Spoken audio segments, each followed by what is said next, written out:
Well, good evening, and welcome, ladies and gentlemen. Welcome, and thank you so much for joining me this evening on the 22nd of July 2026. It's very nice outside.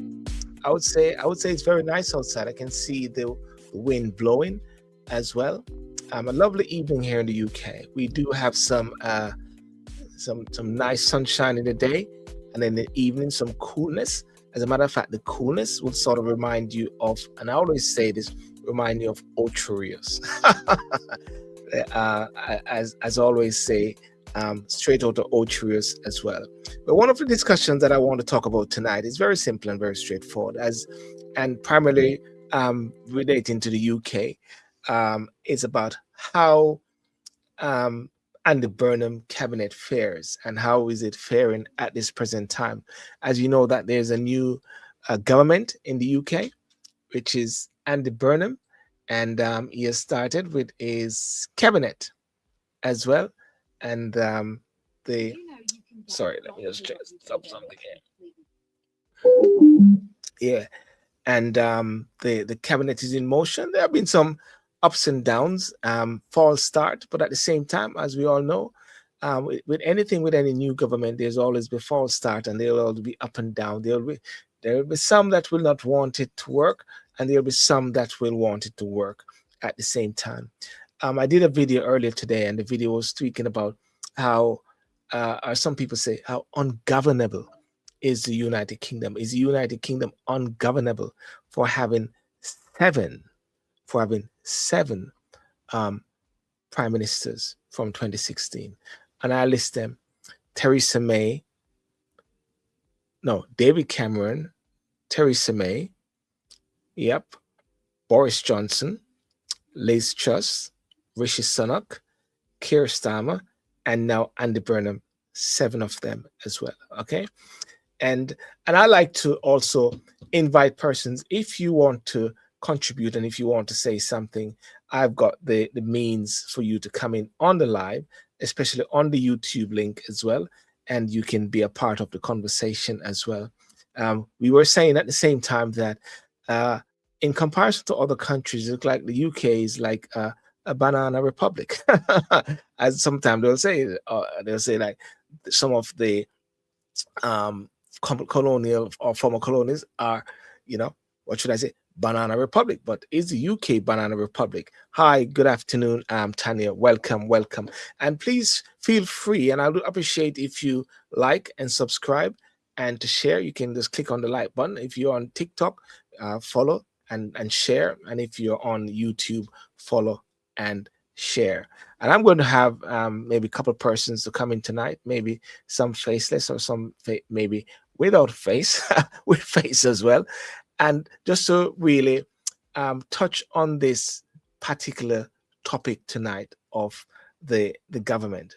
Because when we look at it, ladies and gentlemen, when we look at it, the key thing is that, politics would say move very quickly. And this week, Monday, Britain witnessed another major turning point, right? And Burnham has assembled his first cabinet as prime minister, selecting the men and women who will help shape the country's future over the coming years. Well, it could be coming months as well, because who knows, there may be push and press for a general election. Because if you do recall, and I keep saying this all the while, when Theresa May, when Rishi Sunak, and when Boris Johnson and Theresa May, when all of these persons did not go to election, there's always a call from the same persons who are now in power for there to be an election. Every new prime minister, of course, want to send a message through their cabinet appointments. Some appointments reward experience, others reward loyalty, and some are designed to signal a new direction. Burnham has made several notable changes, as we can see, replacing a number of senior ministers from the previous administration while bringing trusted allies into the key position. And you can see that it was like a purging, right? One could see like it was a purging of the old guards, the persons who were staunch, stammer or stammerists or whatever like that, they were purged. David Lammy, um, and Reeves, the Rachel from accounts, the chancellor, and very key persons. And therefore, within even a party, there are strife and there are fights. But appointing ministers is only the beginning. The real test starts now. And Britain continues to face rising living costs, pressure on the NHS, housing shortages, economic uncertainty, immigration challenges, and questions about public confidence in politics. The cabinet will now be judged not by the headlines they generate by having a drinks in number 10 courtyard and laughing, the Home Secretary and West Street and the Defense Minister, that they both had to um, offer their apologies for some jokes that they mentioned. People are saying these guys are just the same thing. Nothing changed, but by the results they deliver. So we review Andy Burnham new cabinet tonight, why these appointments matter, and ask you whether this team has what it takes to meet the challenges. Ask you, if you notice, I ask you what it takes and making the United Kingdom, I'm not going to say great again. We don't want to use the word great. Hey, Gary, you're in the US. Bless you, bless you, bless you. As well. So let's go and let's start the show. Okay.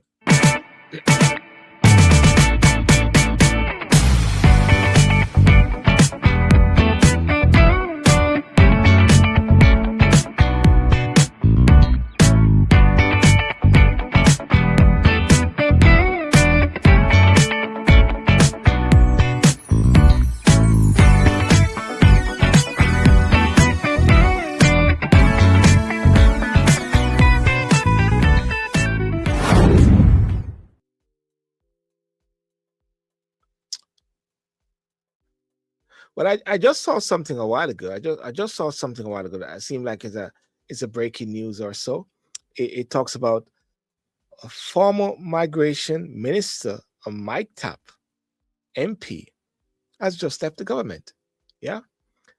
So that's very interesting. I'm going to see if I can get Elizabeth on the line. On the line, Elizabeth, are you on the line?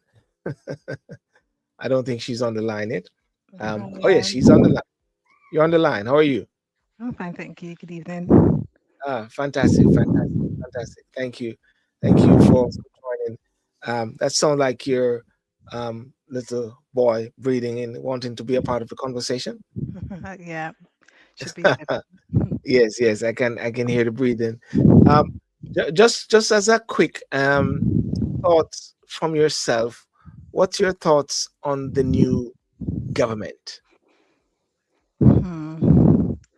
I mean, I think it's quite interesting how it looks like he's completely just changed everyone. Like he's done a revamp. I think I'm particularly surprised that he's returned. Oh, what's her name? Angela He had Rayner. Angela Rayner, considering everything that she's like gone through. Mm. So that's quite interesting. That just makes me question like integrity and things like that. And judgment, isn't it? Yeah, judgment. Mm. But I mean, I'm still wanting to see what's going on, and yeah. But it's interesting that you mentioned about judgment. I mean, you brought up Angela Rayner because what transpired with. I just mute you while I'll just mute while the breathing is going on. Um, you brought up Angela Rayner because Angela Rayner represents something of an issues of judgment, the same sort of judgment with Peter Mandelson, and also even the Duchy, one of the lady who is his right hand person, very questionable things. So therefore, there's going to be some judgment questions, yeah, as well. And yes, yes, as well. So that's very interesting. Mm, Yeah, I mean, I think especially if you're like if you're governing for the people, I think making the right judgment is the most important thing. You want to make mm. sure you've got somebody who has integrity, and so I think that just raises alarm bells for me. It makes me, I don't know, it makes me question all the other appointments. Like, what is he basing? Is it based on loyalty or based on principles? I'm not sure. Yeah. Well, it seems like and for persons, your comments also is good. You should address elite voice. What's that? Oh, that's no. I'm focusing on the UK now, not focusing on Jamaica on the leak voice note. I'm torn between two different worlds at the same time. Elizabeth, I'm torn between the UK issues and the Jamaican issues as well. There's something going on in Jamaica which you will know about. About some leak voice note. They talk about some leak voice note, but also they talk about the same leak.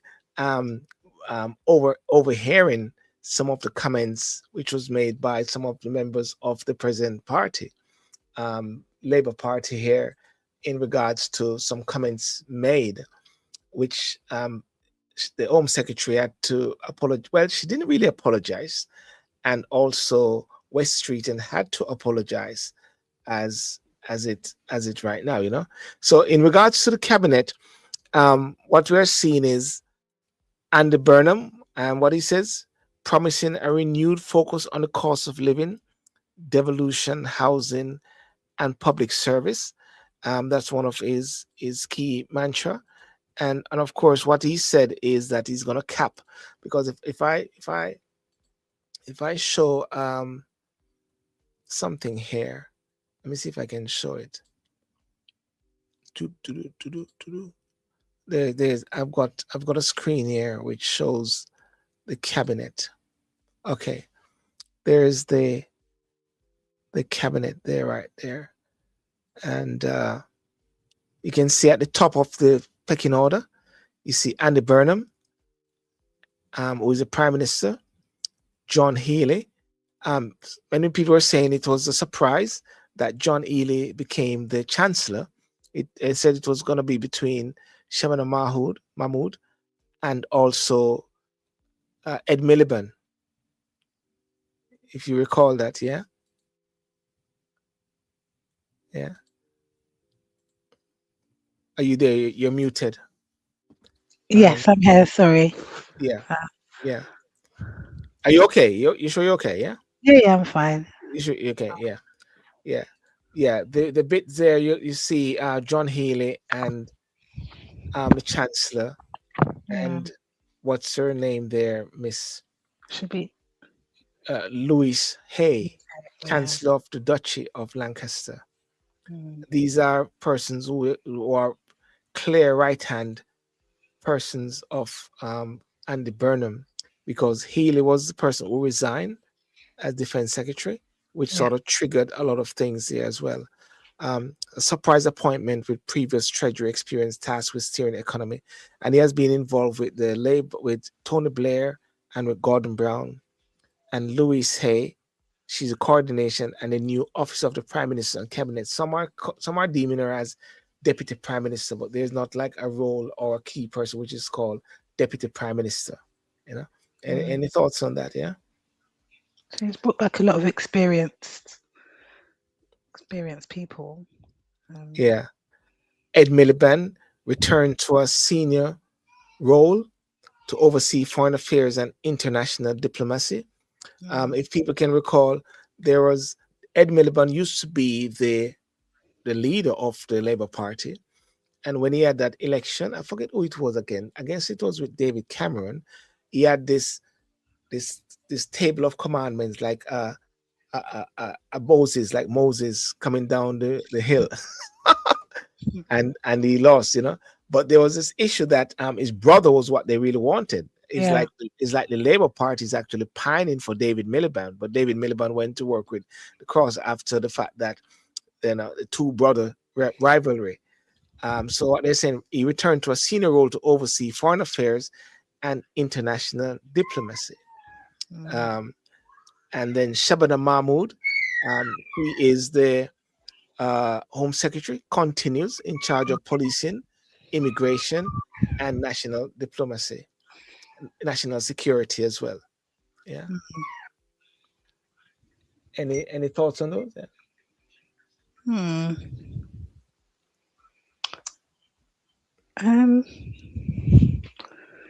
I think more West Street, but we haven't spoken about West Street in yet, have we? I think I found him quite interesting Hmm. as Defence Secretary.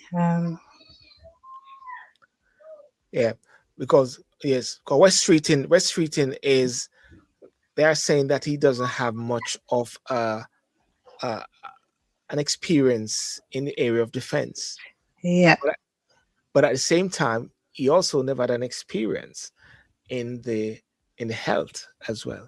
Okay. Yeah. Hmm. One of the things, which is very interesting about these positions is that, and especially in government, one don't have to be, what should I say, an expert in that particular area, because you're really like a ceremonial head, a sort of uh, a leader, because you're going to have the public service and those persons who are actually working. I saw Ed Miliband was reading. He was at somewhere and talking about, like, in his capacity as foreign minister, and he was reading a speech. And I can guarantee you, um, he got that speech from someone, and he had to read it over and just to make sure that he understands it. Hmm. So they're actually being, you know, they get lots of support at the same time. Yeah, Yeah. yeah. Hmm. So so uh so then if you go down the pecking order, then you find Yvette Cooper. She's the health secretary. She actually stepped down. Well, actually, it's somewhat like a demotion to a certain extent, Hmm. from foreign ministry, foreign secretary. She was also the home secretary at one point, and now she's the health secretary. The wife of Ed Balls, her husband, was a former minister. He's now on one of those programs with Susan Reed. Uh, but at the same time, the health secretary, or the health position, is a very, what should I say, challenging and critical area at this time in the UK. And Hmm. I think she's somewhat deemed to be like somewhat of a safe pair of hands as well. You know, Competent. Hmm. yeah. Any thoughts on her, on Yvette Cooper? Hmm. Um, not really. I mean, she just seems like she's quite experienced, I guess. Like, um, don't really know much about Yeah, yeah, Cooper. yeah. And there's also Lucy Powell. Oh Lucy yeah. Powell is the deputy leader of the Labour Party. She's who they would consider to be the um, deputy prime minister, if anything. Um, she's now got the brief of education secretary. Yeah, that's right. Saw that today. Yeah, Yeah. that moved from Bridget Phillipson. Yeah. Phillipson was the one who have that tiff with Kemi as well, as well. Mm. Yeah. Pat McFadden, worship and pension, sorry, worship, works and pension secretary. Um, he's like one of those sort of, what should I say, one of those safe pair of hands as well. Um, you know, uh, and then you have Angela Rayner, returned to oversee housing, planning, and local government. Mm. Uh, you know, and of course there are questions about her, Yeah. as well. Yeah, Jonathan Reynolds, business and trade secretary, and one of the bright spark is Miata Fanbule. Yeah. I think she's Any quite. thoughts on Shia? Any thoughts on Miata Fanbule? I think she's quite an interesting. From what I've seen, she seems like she'd be quite good actually. I don't know. A lot of people like her. Yeah, Um. yeah. And she's the only black person in the cabinet, All right. Okay. Yeah. as far as I can see. And there's also this young gentleman called Kanishka Narayan, Minister for Artificial Intelligence, which Okay. is a good one. Born in India, raised in Cardiff. Interesting. Narayan worked in government and business before entering parliament. in 2024 as the MP for the Vale of Glamorgan. He was previously the Minister for AI, Online Safety under Keir Starmer, was part of the Department of Science Innovation, which has been abolished. But if I go back to Mia, Yeah. Miata, um, Yeah. has Totally. been named Energy Security and Net Zero Secretary, replacing Ed Miliband, who has become Foreign Secretary. She was born in Liberia, Yeah. brought to the UK as a 5-year-old by her parents, who were fleeing the country's civil war in 1986.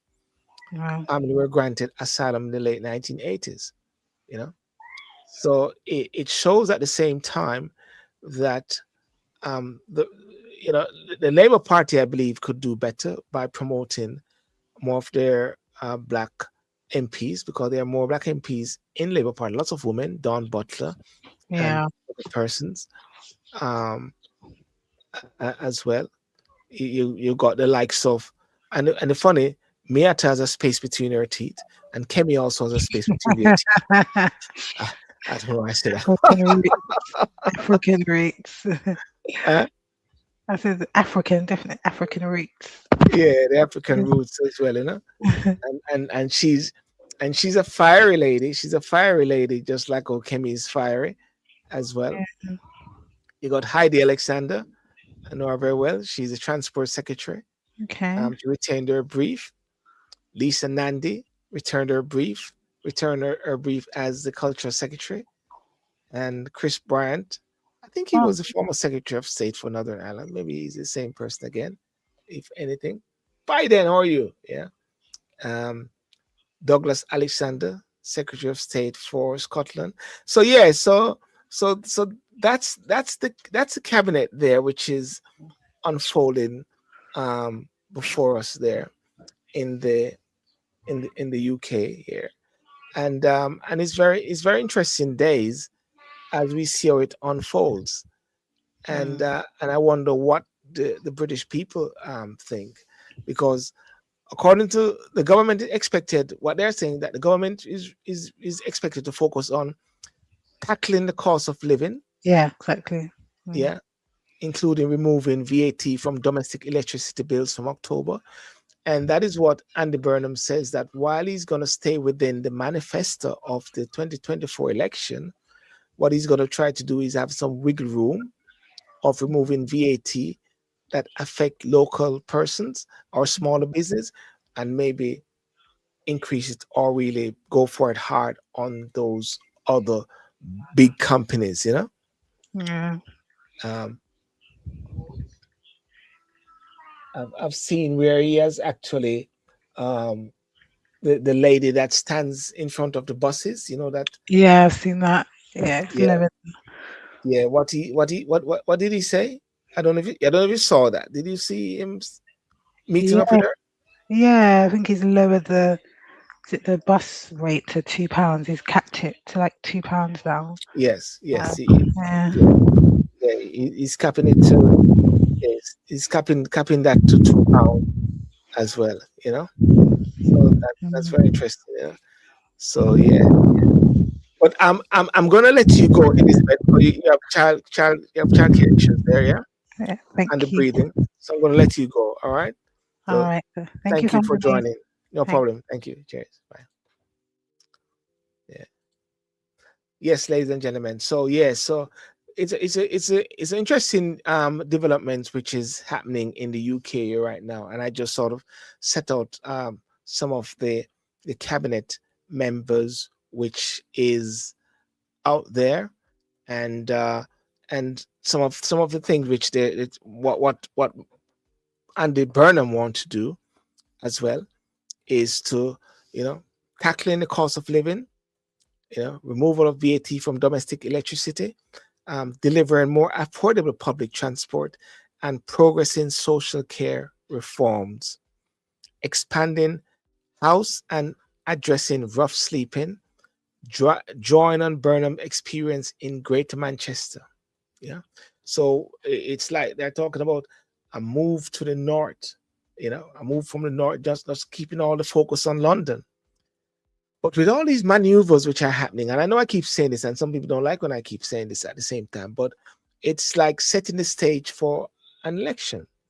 And I believe that with the bounce, if there's any bounce, and he's got to be careful with any bounce, because if any bounce is gonna happen, it's gonna happen now, and it's gonna die down after. Because when Nigel Farage wins back that seat, and they go through the whole process with the 5 billion, don't know what's gonna turn out with that 5 million there, whether he's gonna be found or held culpable or so.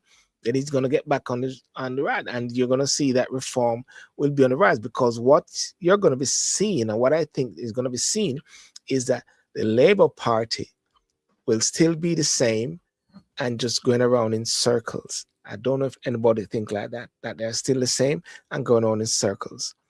Strengthening regional devolution, including the creation of a number 10 North office in Manchester. Sounds like a good thing in principle, but do you have a Washington in a White House, from the White House in Alaska, or a White House in Miami, or it's going to offshoot of a White House?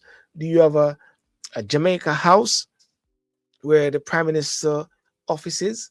You're going to have another section in Ocherius, you know, as well. You're going to have a Kremlin from Moscow in some other places. I don't know.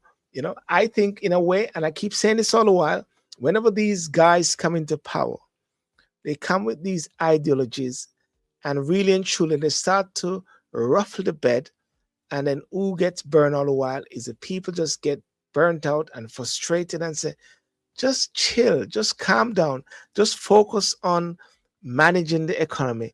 Keir Starmer, as far as I'm concerned, Keir Starmer should have just taken a 1 year holiday honeymoon and just run the country and just keep it cool, keep it simple. Don't try to rock the boat. That's what I believe he should have done. But he went in with all these ideological things, increased taxes, winter allowances, cutting all of those things, and then it all backfired. And I say, hang on a second, this is not what you actually campaigned on. This is what Rishi Sunak said you're going to do. And you said at the debate that you weren't going to do this. And what Andy Burnham is doing now, and many people are saying, is that what he's doing is doing it back ways. He's doing back ways. And back ways is this.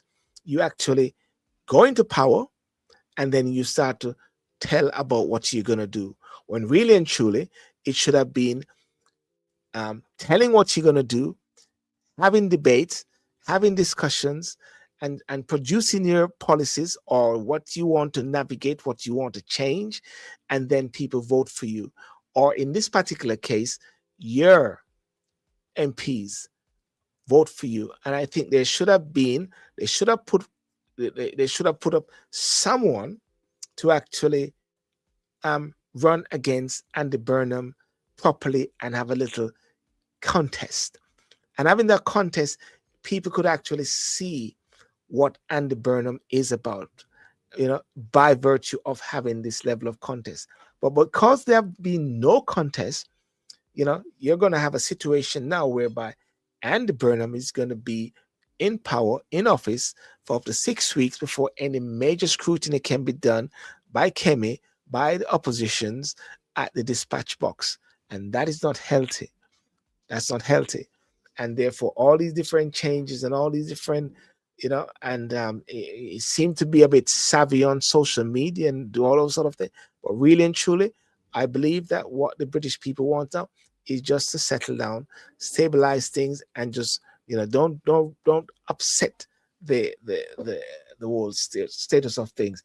Picumba Design, how are you? What are persons thinking in regards to Andy Burnham? What are your thoughts? It'd be good to hear what your thoughts are. But I'm just giving my thoughts in such regard, keeping abreast of these things. I strongly believe that it is so important that we keep abreast of these things and just be attuned to the politics, And so one of the questions that people will have to think about, and anyone who is in the UK has to think about, and for the purpose of this particular show, the focus is on the United Kingdom, not on Jamaica, not on the issues of leak voice notes.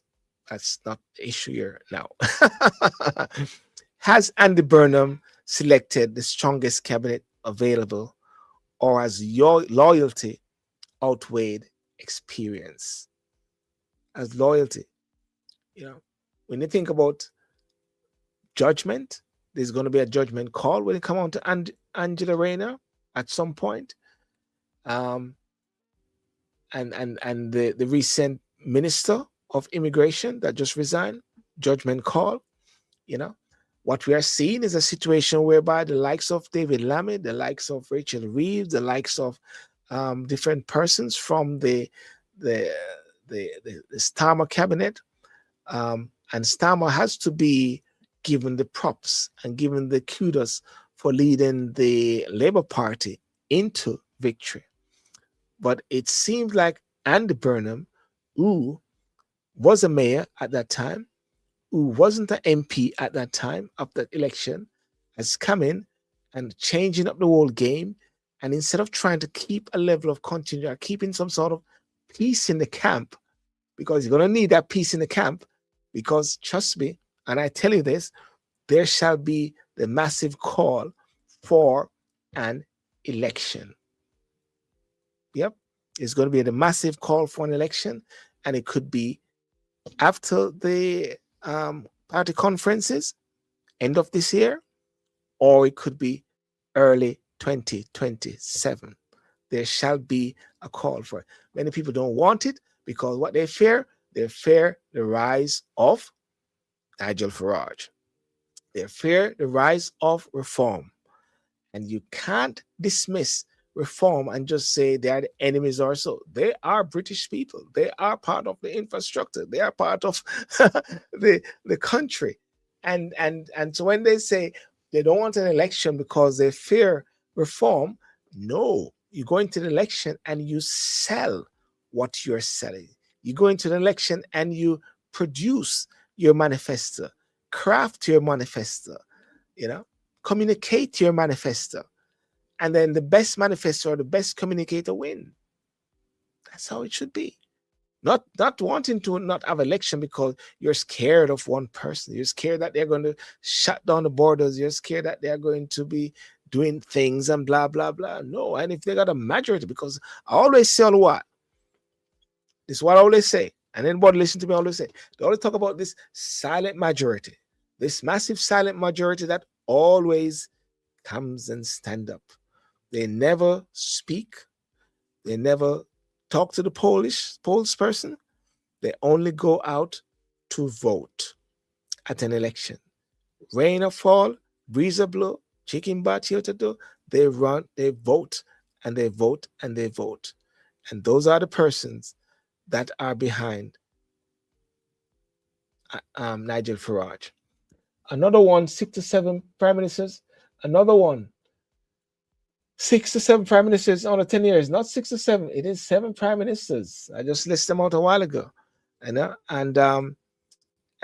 can list them out again. So let me break it down because I did a breakdown earlier. I think I posted it of the prime ministers. I think I posted it on my Facebook page, but it was let me look for it. 6 to 7 prime ministers in the space of 10 years. 10 years. 2016 it was.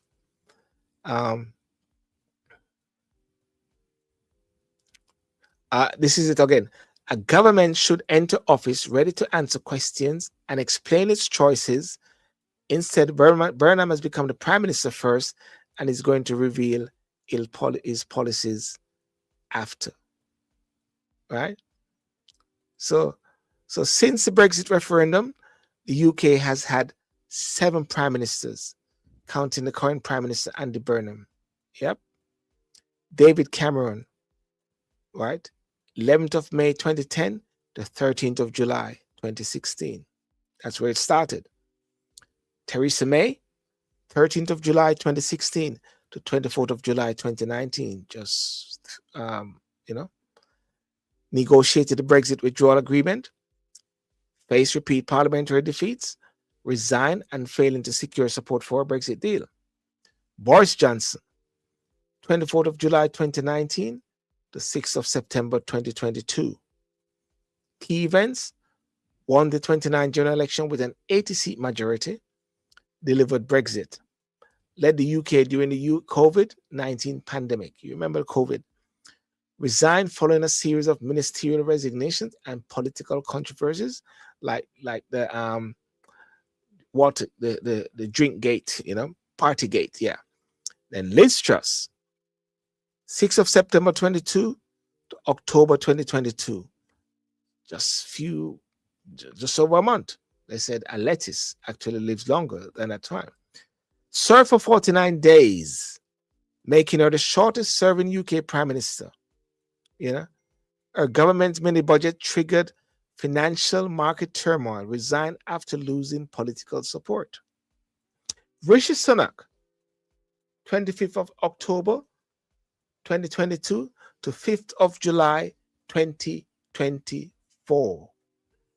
Focus on reducing inflation, introducing the Rwandan asylum policy, led the Conservative into the 2024 general election, which they lost. Keir Starmer, this is the sixth one now, 5th of July 2024 to 20th of July 2026. Yeah. Key events: led Labour back into government after 14 years in opposition. Prioritized economic stability, NHS reform, public service improvements, face political pressure over immigration, taxation, and public spending. You see, these are the things, immigration, taxation, and public spending. A lot of things there he never had to do. Never had to do it. You had it going with you. Stay the course. Enjoy that 1 year honeymoon, man, and chill. Resign as Labour leader and Prime Minister. Yeah. And then Andy Burnham, which is now the Prime Minister, succeed Keir Starmer as Labour leader, begin his premiership with promises to restore public confidence, strengthen the economy, faces immediate challenges. Yeah. Yeah.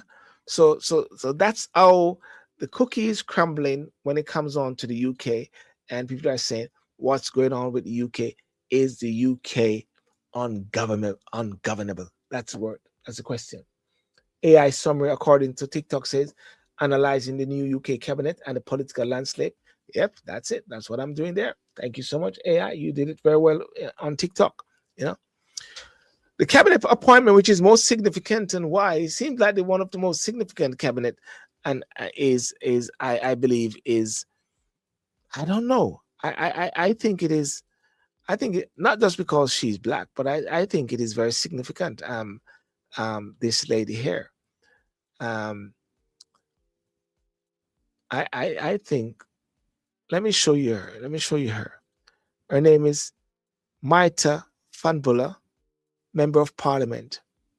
I think her rise is significant as a sister. I've always watched her, and I'm impressed by her. Yeah. How are you analyzing something that has just formed? Of course, you can analyze something that just formed. You can analyze anything. You can analyze what the person is doing. You can analyze what they have done. You can analyze what they are going to do. It is simple. Everybody's doing that. Every station is doing that. BBC is analyzing it. ITV is analyzing it. GBN is analyzing it. Sylbourne is analyzing it. Chucky, you can analyze it too. You can analyze anything. You can analyze even the shirt that I'm wearing. You can analyze the phone. Analysts is analyzing. Analysts don't have to be valid. It's an opinion. It's a perception. Relax, brethren. Yeah. It's crazy. It's so silly. Anyway, so what's her name? I don't know. People just like to come on and want. Listen, why don't you have your own show, man? Where is it? Okay, here's the lady here. Analysis doesn't have to be valid. We know that analysis don't have to be valid. It's an opinion. Anyway, why am I bothering it that? Anyway, this is the lady here that is very impressive. Maita Fanbula, Member of Parliament. And there she is. I'm very impressed by her. I've been watching her as well. There she is. My teller Fanbula. I I think that's impressive. And also, I don't know. I don't know about Angela Rayner with that tax issue, whether it was a right move by Andy Burnham. The right move by Andy Burnham is going to be an issue of judgment. You know, it's going to be an issue of judgment, and he doesn't want to fall in the same trap as how he doesn't want to find himself in the same trap as how um, Keir Starmer did with Peter Mandelson. Hmm, that could be very interesting, you know, as well. Yeah. So yeah, and and and and can the team improve the economy while keeping public finance under control? So many voices, so many things are saying. Even the Douglas, one of the when they said the costing is okay for energy, the former minister came out who was recently sacked. I guess maybe he's a bit peed off by saying this is not funded, and everybody said, "Oh, there's some cracks going on there in the scene. There's some cracks going on." And what should the government top priority doing is listen, the first 100 days of Andy Burnham is to stabilize the ship, stabilize the quarters, just chill, just relax and chill. The people of the UK need calm and stability. Don't go and do anything rushed. Don't do anything that is going to upset persons, because the British public is very fickle. Just like how they want to sack footballers, sack the English coach right away and say, get rid of him, as some people are commenting. That's what they'll do with prime ministers. So Andy Burnham, just like how they got rid of the previous six prime ministers, you can be next. Just like that. That's how the UK operates. That's how the cookie crumbles, you know. So so that's the whole thing. So it's a very very interesting period in the UK, and we're gonna keep our eyes peeled on it. My view and my thing is that we all need to play a part. And if you're not happy with something, one of the things that we have to our credit in the UK is by writing to your members of parliament, going to their surgeries, and actually communicate your concerns, communicate your wishes. And Andy Burnham seems to be a person who is, as I would say, a man of the people. You can see when he was campaigning, well, not really campaigning, when he stood outside, sat down on the chair in outside there and talking to people, getting their views. You can see that he wants to have that level of connection with the people still. That's very important. And I believe that if he's really social media savvy, he's going to have a page where people can actually reach out to him. I sense as well that he's going to be on LBC as well. He could have a prime minister show, if anything, based on what I'm seeing. So he's a friendly guy. He's a nice person. You can sense that he's more good on the face and the voice than Keir Starmer. And that's why I believe as well that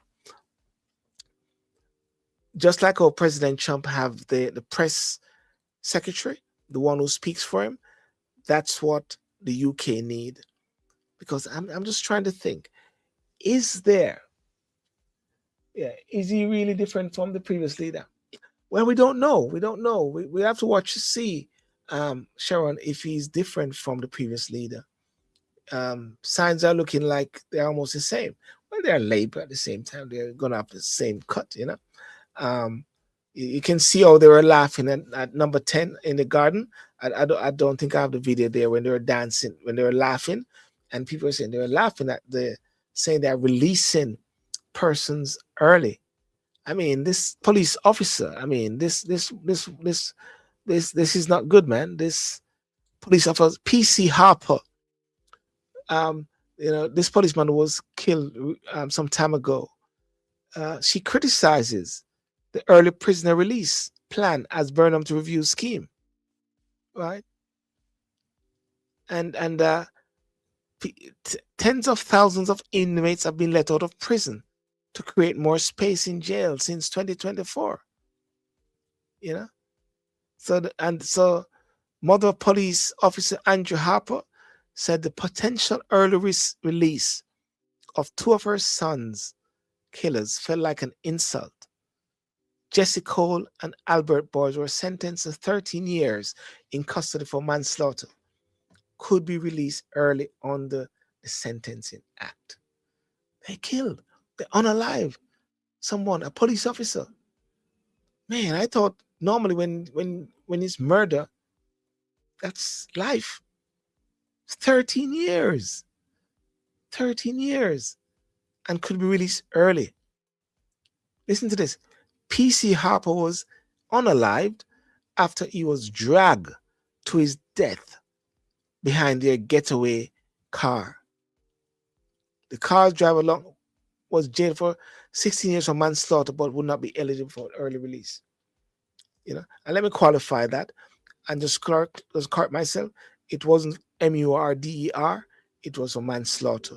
So when they dragged him, maybe they didn't know. So it wasn't like an intention or malice aforethought, in a sense. That's why it's not murder, but 16 years, So that's the catch-22 situation there, really. So that's very sad. So Andy Burnham will need to address that as much as possible. So yeah. Now, August the 1st, there will be a march in the UK for reparations. And I keep talking about this a lot, because a lot of people are, talking about it and wonder if Andy Burnham will have any thoughts in it. We know that the policies of the United Kingdom, the policies of every party, maybe not the Green or so, I don't know, is not for reparation, right? But I think that the sounds are coming stronger. I believe that the voices are becoming more clear. I believe that the policies that they are setting out is becoming a bit more creative, like looking at ways of actually getting reparations through development, education, debt freeze, debt reduction in all the different respects. And something else which I thought of would be a good thing, what I think would be a good thing as well, is that all the persons in the United Kingdom, all the different persons who got awards or got appointed as CB, MB, Knighthood of the Realm, or whatever like that, if they're a black person or if they have African heritage, and most likely if they're from the Caribbean, should pool together and write a letter to the king and to the government to say that they want reparation. I wonder if they'll do it as well. Because once you get into that realm, that area, sometimes people are a bit quieted. I don't know if there is a, if once you get a CB or OB, if you get a letter with it that says you shouldn't do certain things, you should not bring the government into dispute, you should not challenge a king or whatever like that. I don't know if some of these things are there, but I think what would be fantastic is if all the persons who have CB, OB, and everything with an empire at the end of it, because someone said to me at some point, they said to me, would you take a OB or CB if you are offered? And I said, I don't know. It's going to be really difficult. The fact that the word empire is behind it.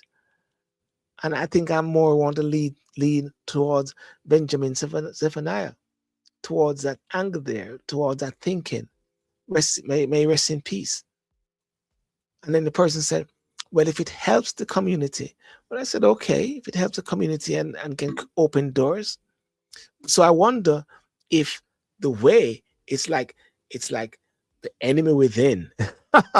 Could it be like the enemy within, whereby then it could be a situation whereby all those persons, good night, Belinda, all those persons who actually have CB, MB, OB, and Knighthood of the Realm of a Caribbean heritage, that are African heritage, that they can actually, you know, say something, write something, and say that they want reparation.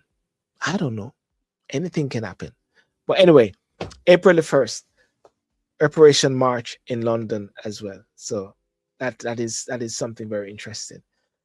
Ladies and gentlemen, well, I want to say thank you so much for joining, and just to refer back to somebody who said, how can you analyze something when somebody's just in power?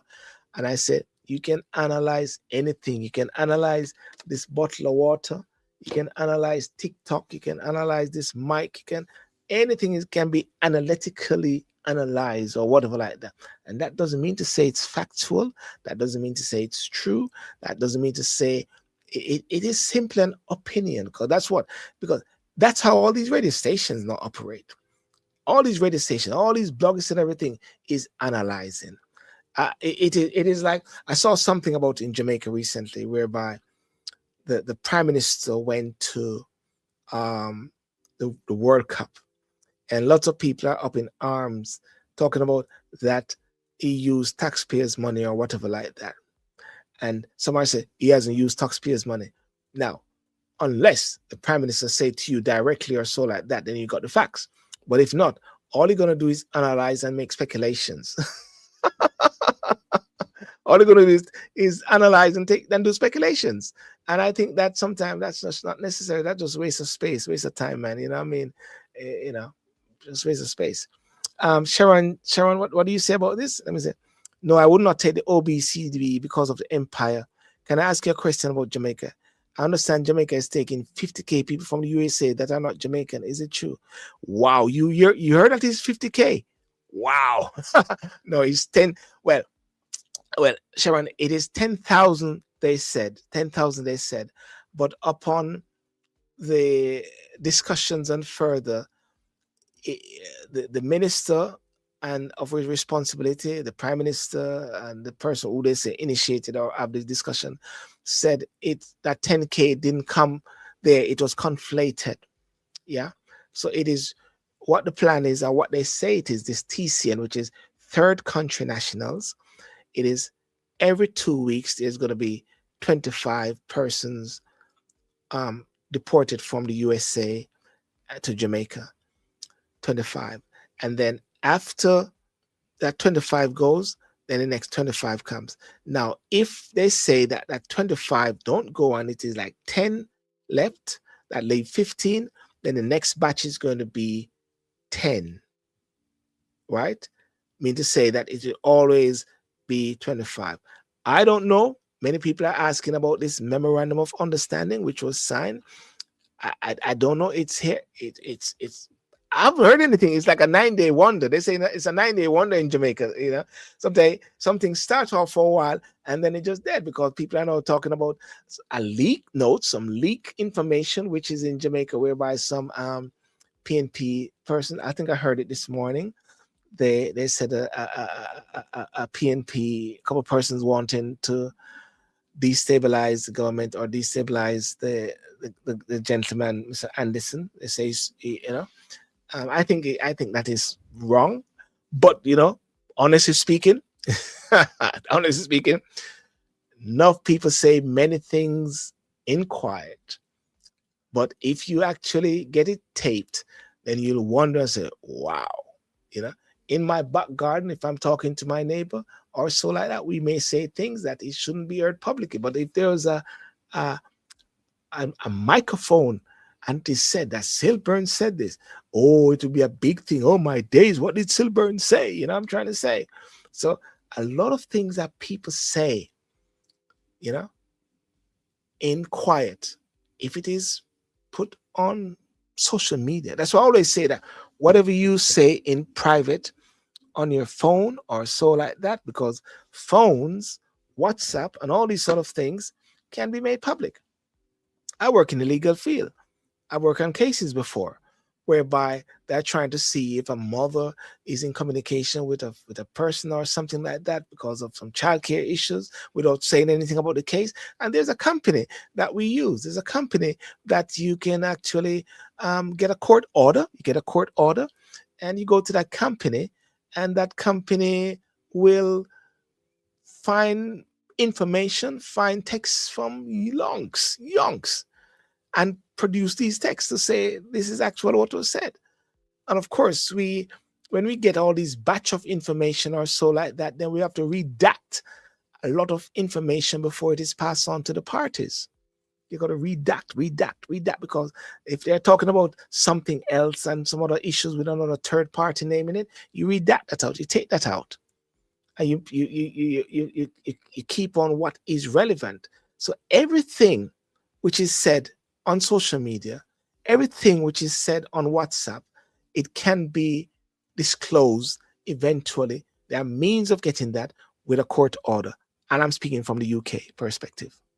All right. So nothing is secret. So anything you say in a private, in a public phone, if they want to find it, there are ways they can find it. And I believe that people can find some of these things as well. Ladies and gentlemen, my name is Sylbourne Sydial. Thank you so much for joining. Tomorrow night I'll be back on as well. And thank you for everyone who come on. And remember to remember to subscribe, like the show, share the show. Let's get the views going. Let it grow, let it grow, let it grow. And of course, something I'm going to talk about. I want to talk about something. This is something that I want to talk about. Big Brother's already listen. I want to talk about this. This is something I want to talk about. God and government. God and government. Thank you. What is God saying to the world? And I'm going to get some different ministers of God, preachers, prominent persons, and have an interview with them and say, what will you say God is saying today? What do you think about that, guys? What do you think? You think that'll be a good idea? Just want to take it from another level, because a lot of people are searching. If you notice politicians, if you notice in government, they always have this word injected into their manifestos. Hope. Hope. And Burnham used the word hope. The Green Party used the word hope. Everyone like to use the word hope. And therefore there's something which is like people are actually seeking answers. Yeah. Like seeking answers. Well, actually, it won't be like a debate with the ministers. It won't be like having 2 or 3 ministers on. It'd be like having one, and for them to have the stage. And then I interview and I said, Bishop, what do you say? What do you think? Hey, Mums, how are you, buddy? How are you? Hope you're enjoying your holiday. Great seeing you. Always put a smile on my face. What do you think God is saying to the world today? I'm just sort of tired of repetitive shows, talking about the same thing, same old, cussing over political policies, cussing over, not me, I won't cuss, JLP, PNP, Conservative, Labour, Reform. We want an election now. President Trump, the Democrats, everybody's fighting. Everybody's angry. But we need to try to find a middle ground, trying to find a middle ground, What is God saying to the world today? I'm a Christian, I'm born again, I make no bones about that. And that's why it's really infuriate my spirit at times when people swear I'm going on bad, and they call you all different names. They call people names, as well, which I don't think is necessary.